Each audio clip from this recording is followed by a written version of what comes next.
Great. कैसे हैं आप सभी लोग? I hope you all are fine. बच्चों, स्टार्ट करते हैं next chapter, chapter number 17, the last chapter of this book, दास और शेर। यह कहानी एक दास की है जिसका नाम एंड्रोक्लीस था। मालिक उसके साथ पशुओं जैसा व्यवहार करता था और उसे भरपेट भोजन भी नहीं देता था। दास मतलब स्लेव, यानी कि गुलाम, जिसका वो था, जिसके काम वो करता था। तो उसका जो स्वामी था, मालिक था, वो उसे पशुओं की तरह व्यवहार करता था, उसके साथ खाना भी नहीं देता। कभी कभी तो खाना देने के बदले मालिक उसे कोड़े भी मारता था, इतना दुष्ट मालिक था।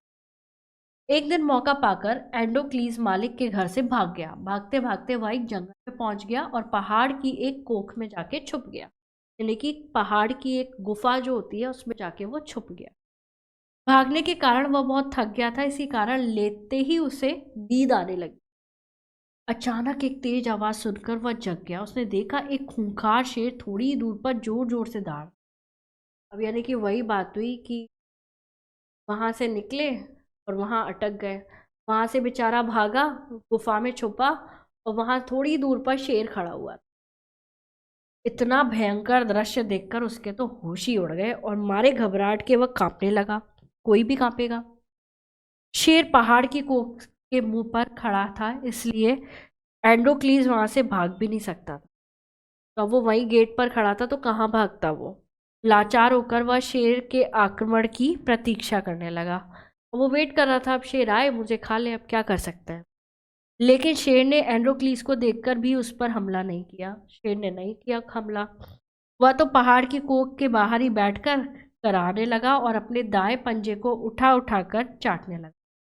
अब शेर जो है वही बैठ गया गेट पर और अपने दाएं पंजे को उठा के वो कराहने लगा।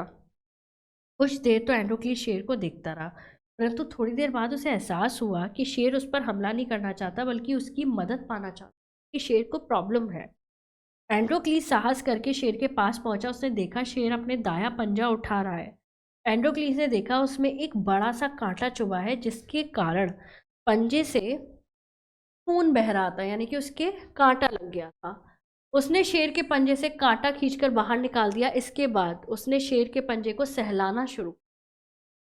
थोड़ी ही देर में उसके पंजे से खून निकलना बंद हो गया। शेर एंडोक्लीज के इस व्यवहार से बहुत प्रभावित हुआ और उसका पालतू बनकर उसके साथ मित्र जैसा व्यवहार करने लगा। ये दोनों मित्र बन गए, यानी कि ये जो पशु हैं ये भी प्यार की भाषा को समझते हैं। अब दोनों साथ साथ जंगल में घूमते, शिकार करते और उसी पहाड़ की कोख में एक साथ सोते। इस तरह से 2 वर्ष बीत गए। एक दिन जंगल में घूम रहे कुछ लोगों ने एंड्रोक्लीज को पहचान लिया और यह खबर उसके मालिक को दे दी। मालिक ने बादशाह से प्रार्थना की और बादशाह ने सिपाहियों से एंड्रोक्लीस को पकड़वाकर जेल में बंद करवा दी। यानी कि वो मालिक था, वो गुलाम था। अब जब उसे पता चल गया कि एंड्रोक्लीस जो है वहाँ है जंगल में, तो उसने बादशाह से प्रार्थना की और उसे जेल में डलवा दिया। एंड्रोक्लीस को भागने के अपराध में शेर से लड़ाई करने की सजा दी गई। अब एंड्रोक्लीस को सजा क्या थी कि शेर से लड़ाई करनी थी। सजा के दिन भूखे व खूंखार शेरों को पिंजरे में बंद कर दिया गया। लड़ाई देखने वालों की भीड़ बहुत ज्यादा हो गई थी।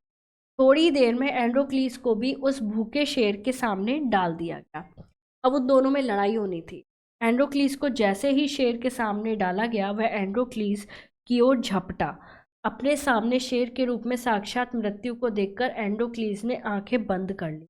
लेकिन दहाड़ते हुए शेर ने एकाएक अपनी दहाड़ बंद कर दी और एंड्रोक्लीस के पैरों में लेटकर उसे चाटना शुरू कर दिया, यानी कि वो जो है उस पर हमला नहीं कर रहा था।